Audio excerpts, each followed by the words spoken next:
Salut à tous et à toutes, bienvenue dans ce mercredi systémie. Tout de suite on attend Laura qui va nous rejoindre. On va avoir un mercredi systémie un peu différent aujourd'hui. Je vous en parle dans une minute. Laura est là.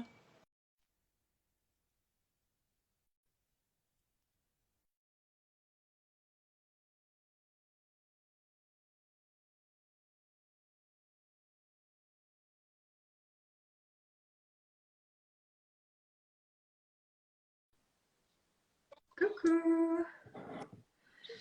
Attends, je t'entends pas bien, je mets un peu plus fort. Ça devrait être good. Trop contente d'être avec toi aujourd'hui. Vrai. Et je disais que c'est un mercredi systémie un peu différent. On va prendre position sur des sujets qui peuvent être un peu tabous, un peu controversés. On va parler on va parler aujourd'hui de notre vision sur ce que c'est que la guérison, sur ce que ça veut dire que de travailler dans, dans le monde de la guérison aujourd'hui. Quelle est notre relation avec les différents outils qu'on utilise, euh, et finalement quelle est notre relation dans, dans tout ce qui est légitimité, dans notre relation à la légitimité, quel est notre cheminement et notre position. Parce que la légitimité, quand on se lance dans un travail autour de la guérison, c'est un thème, on s'en rend compte. Donc voilà, on va parler de tout ça, mais juste avant de se lancer, on aimerait vous rappeler que avec Laura, nous formons à la vision et à l'hypnose systémique. Donc nous formons des personnes à pratiquer la vision systémique en utilisant des exercices systémiques que nous avons créés, l'hypnose et le tracé systémique.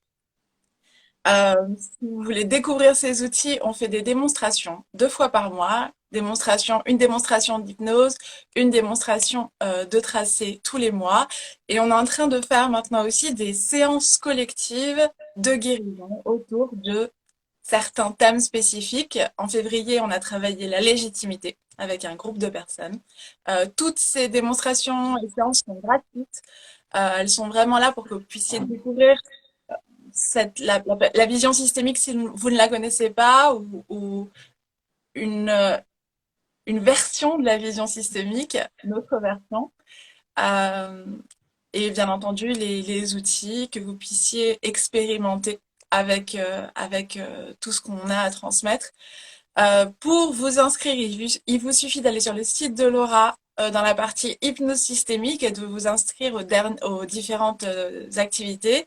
Ou sinon, vous pouvez simplement m'envoyer votre mail en DM. On vous mettra dans la liste et vous recevrez tous les updates pour savoir qu'est-ce qu'on fait et tout ce qui est tout ce qui est disponible pour le moment. Et c'est toujours très chouette de venir passer un petit moment avec nous.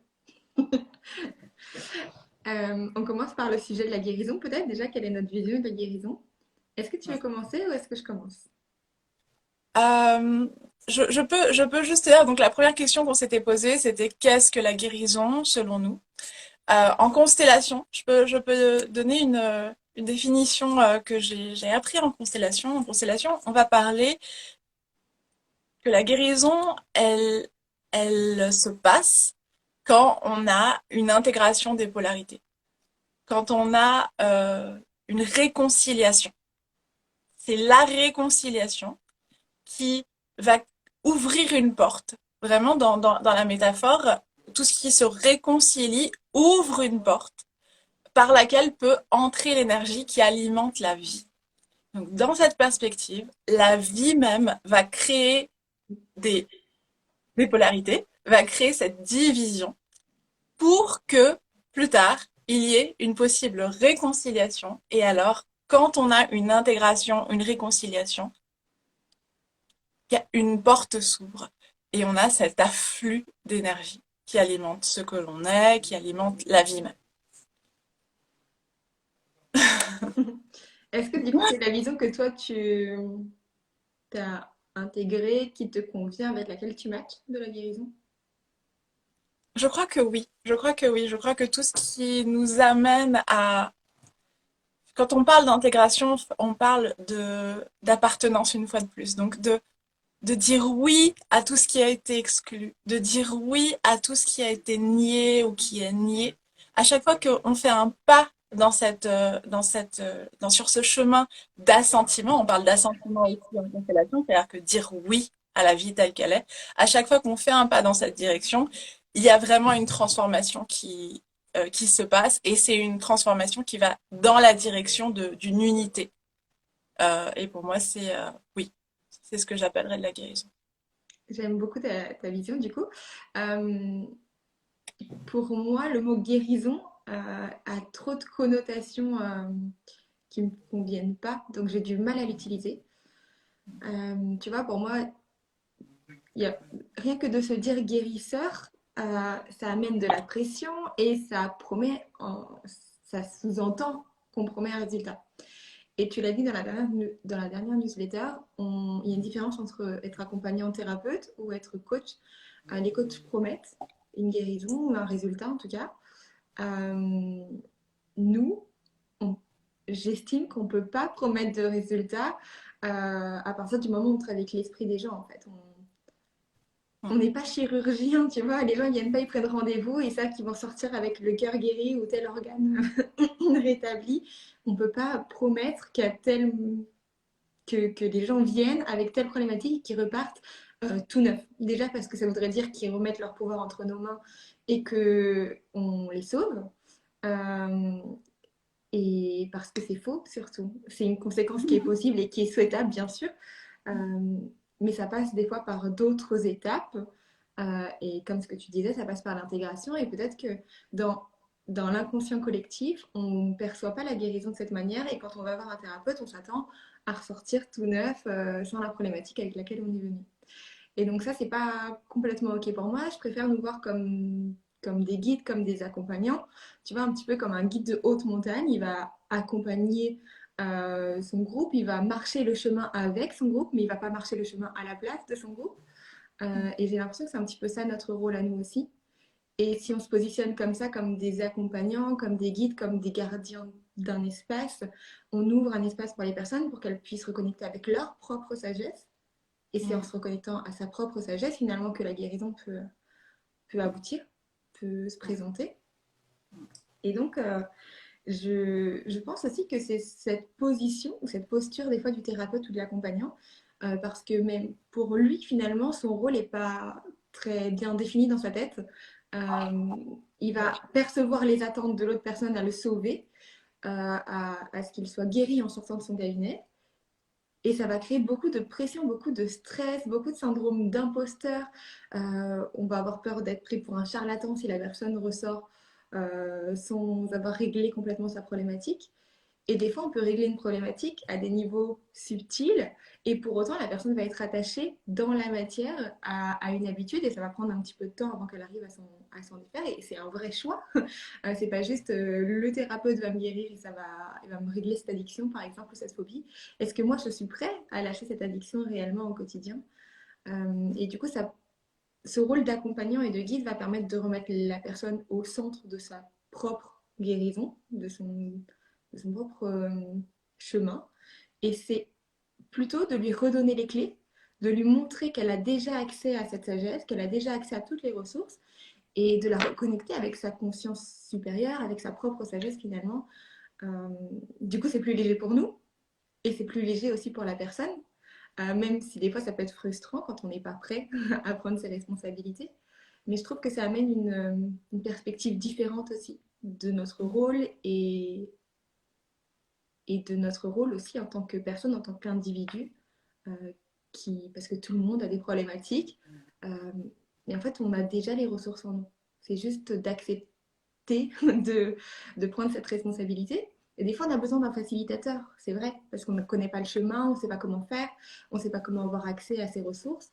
Et le rôle d'un thérapeute, notamment d'un hypnothérapeute, ça va être de permettre à différentes parts de soi de connecter ensemble et de communiquer ensemble, ce qui n'est pas forcément possible en état ordinaire de conscience. Mais une fois qu'on connaît le chemin et qu'on sait quelles sont nos ressources et qu'on y a accès en tout temps, les choses changent. Et du coup, c'est une vision de la vie, une vision du monde aussi qui change en profondeur. Je sais pas si tu es d'accord avec moi. Complètement, complètement. Tu parlais du chirurgien, je crois qu'on peut aller même plus loin avec cette métaphore du chirurgien. Le chirurgien, il, il va essayer de travailler sur ton cœur si tu as une question sur si tu as un problème au cœur. Il va faire de son mieux. Euh, mais la vérité, c'est que quand on travaille sur des personnes, il n'y a aucune garantie. On va faire de notre mieux.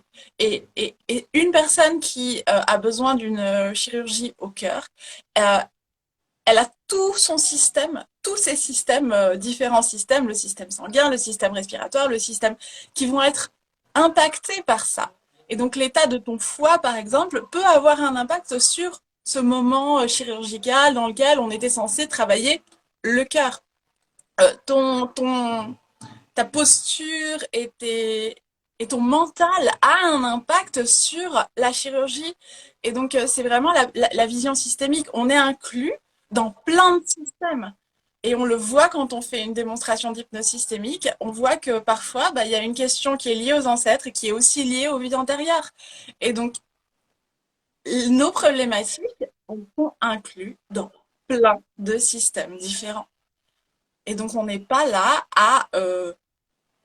dans une cause-conséquence où je peux changer juste ça et ça va avoir cet impact. Non, tout ce que, tout ce que, tout ce qu'on fait, tout ce qu'on voit, tout ce qu'on découvre a un impact, vraiment un effet cascade sur tous les systèmes dans lesquels on est inclus. Et donc cette complexité-là, elle appartient à la vie.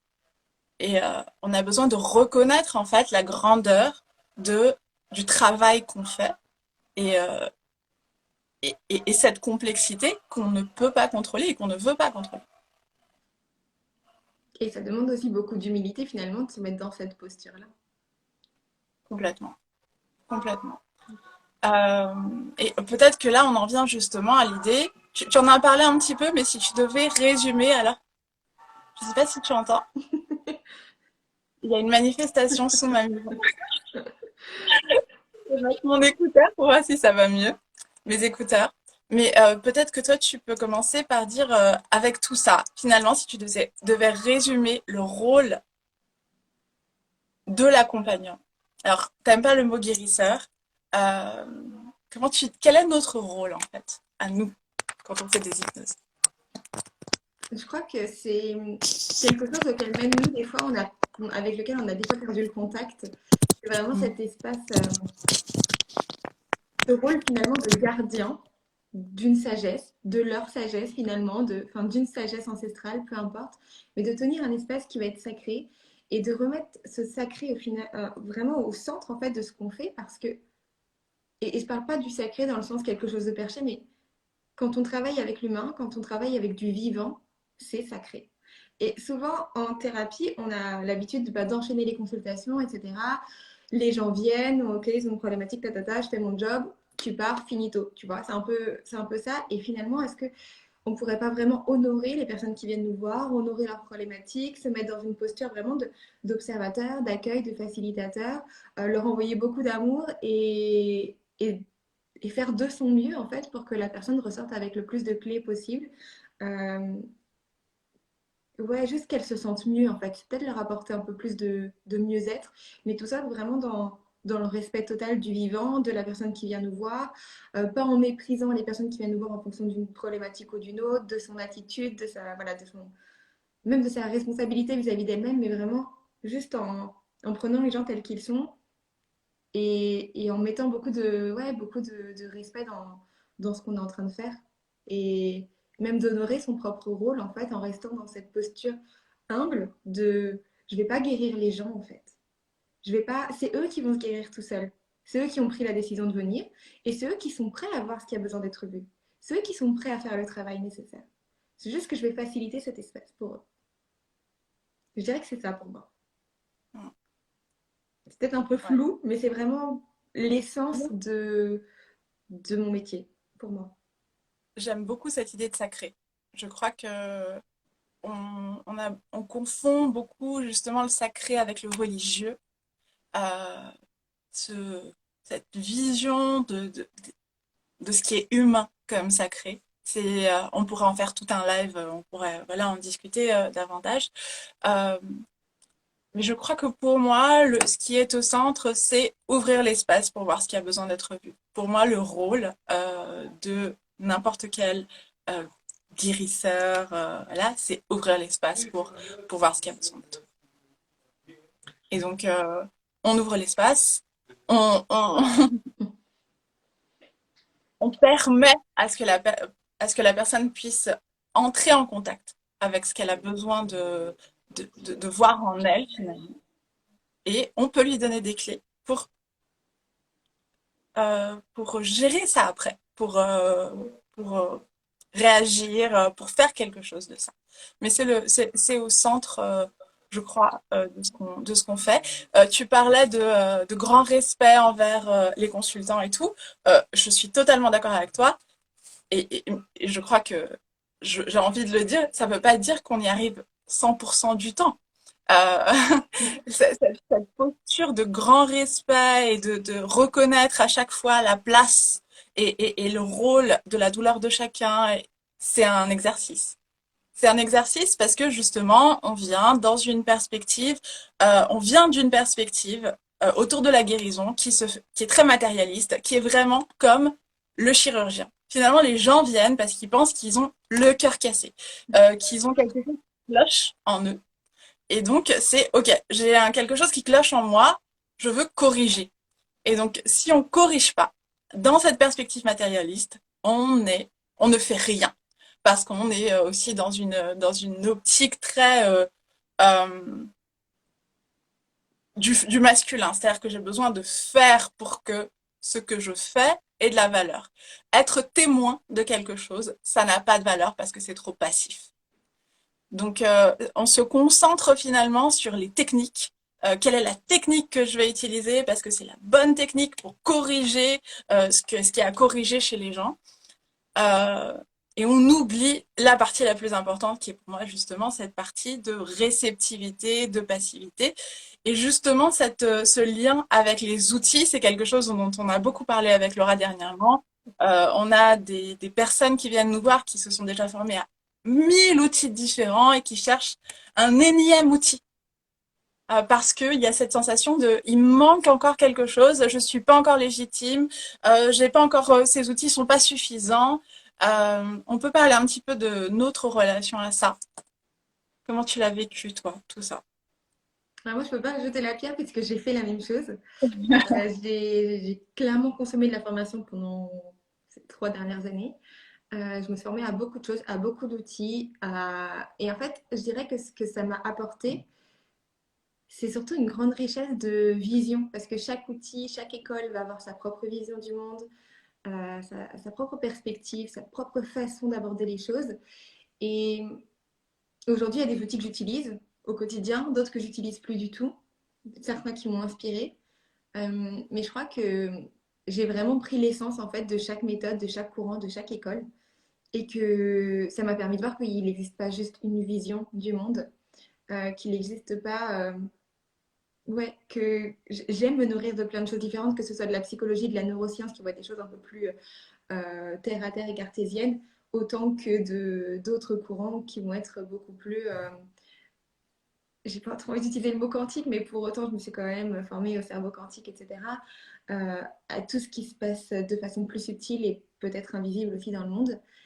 Et ça m'a juste nourrie, en fait. Et je dirais que tout ce qu'on apprend, ça vient créer une forme de sagesse chez nous et que ça a créé notre carte du monde, en fait. Ça vient comme une boîte, je sais pas, une malle avec plein de ressources qu'on a dedans, que ce soit des outils ou des visions, des formes de sagesse. Et qu'en fonction des cas qu'on va observer, qu'on va accompagner, et bien, il y a des choses qui vont résonner avec un outil ou une vision plutôt qu'une autre, et ça nous permet d'avoir une perspective beaucoup plus ample finalement et de s'adapter beaucoup plus facilement. Je dirais que c'est plus nourrissant que qu'un qu'un cadre, quelque chose de strict à utiliser à chaque fois. Tu vois, moi, je ne me verrais pas avec chaque personne utiliser le même outil ou la même vision du monde parce que ce serait beaucoup trop restrictif pour moi. Donc, j'aime l'idée de pouvoir me nourrir de plein de choses différentes, de continuer à me nourrir d'autres visions, d'autres cultures, et d'en faire ma propre vision à moi en fait. Et c'est finalement ce qui va être le plus important, c'est ça, c'est ma vision parce que c'est ce qui va définir ma posture. Et les outils, il y a plein d'outils super intéressants, super efficaces. Et ouais, je pense pas que c'est ça qui fasse la réussite finalement d'une thérapie. Hmm. Euh, je crois que souvent, justement parce que on a une perspective très matérialiste, on a l'impression qu'en gagnant un nouvel outil, on va gagner en confiance. Qu'en gagnant en connaissance, on va gagner en confiance. Parce que c'est ce qui se passe finalement dans le monde. On se dit, si j'ai eu un cours universitaire sur quelque chose, je vais gagner en confiance parce que j'aurai le diplôme. Mais la structure sociale qui valide le cours universitaire, on va pas la trouver dans le milieu de la guérison. Et donc, ce que tu dis sur trouver sa propre vision, c'est nécessaire finalement pour qu'on construise cette confiance qu'on ne va pas retrouver dans une structure sociale. Socialement, il y a pas de diplômes qui sont suffisants pour qu'on se sente socialement accueilli comme quand on a un diplôme d'ingénieur. Ce n'est pas possible. Donc, il y a vraiment il y a un shift à faire dans notre relation à l'outil, dans notre relation à ce qu'est la compétence et ce qui est la validation. On a besoin de se transformer par rapport à ça. Et on le dit souvent dans notre formation, on dit que toutes les connaissances que l'on a, à partir du moment où on entre en exercice systémique, elles deviennent de la sagesse. On a besoin de les laisser devenir de la sagesse. C'est-à-dire que c'est pas des connaissances. C'est plus des connaissances. C'est pas je sais ci, je sais ça. C'est je suis tout ce que j'ai appris. Tout ce que j'ai appris m'a transformé, m'a amené jusqu'ici. Et avec ce que je suis, je fais face à un système qui est unique et qui va me montrer exactement ce dont j'ai besoin. Et dans tout exercice systémique, on a besoin de se faire confiance et on a besoin de faire confiance au système. On ne Parce que travaille pas dans un seul. Et parce que si on a une vision trop stricte et qu'on pense que ça doit être forcément de cette manière-là et pas autrement, parce que c'est ça qu'on sait, c'est ça qu'on a appris, le système peut nous surprendre et on peut se sentir bloqué parce qu'il va nous montrer des choses complètement différentes et auxquelles on ne s'attendait absolument pas, peu importe la quantité de sagesse qu'on a déjà acquise. Et on va se sentir perdu, on ne va pas comprendre parce qu'on ne va pas être dans cette humilité face au système de faire confiance au système aussi, se faire confiance à soi, mais vraiment faire confiance à la conscience de la personne et faire confiance au système. Et plus on est dans cet élan de confiance, plus on voit ce que le système veut vraiment nous montrer, même s'il passe par des chemins qui au début peuvent nous perdre ou on peut ne rien comprendre. À la finalité, on comprend. Mais c'est juste laisser les choses se faire finalement, laisser la vie œuvrer et être juste un observateur et accepter de pas tout savoir. On travaille avec quelque chose d'humain et on travaille avec quelque chose qui va au-delà de ce qu'on peut mettre dans une boîte. C'est ça. Et justement, parfois, c'est la critique qu'on peut faire à la médecine aujourd'hui. C'est-à-dire que les personnes sont très spécialisées, je connais ça, je connais ci. Les médecins, justement, ont une posture face à la vie qui parfois manque d'humilité, on le sent parfois.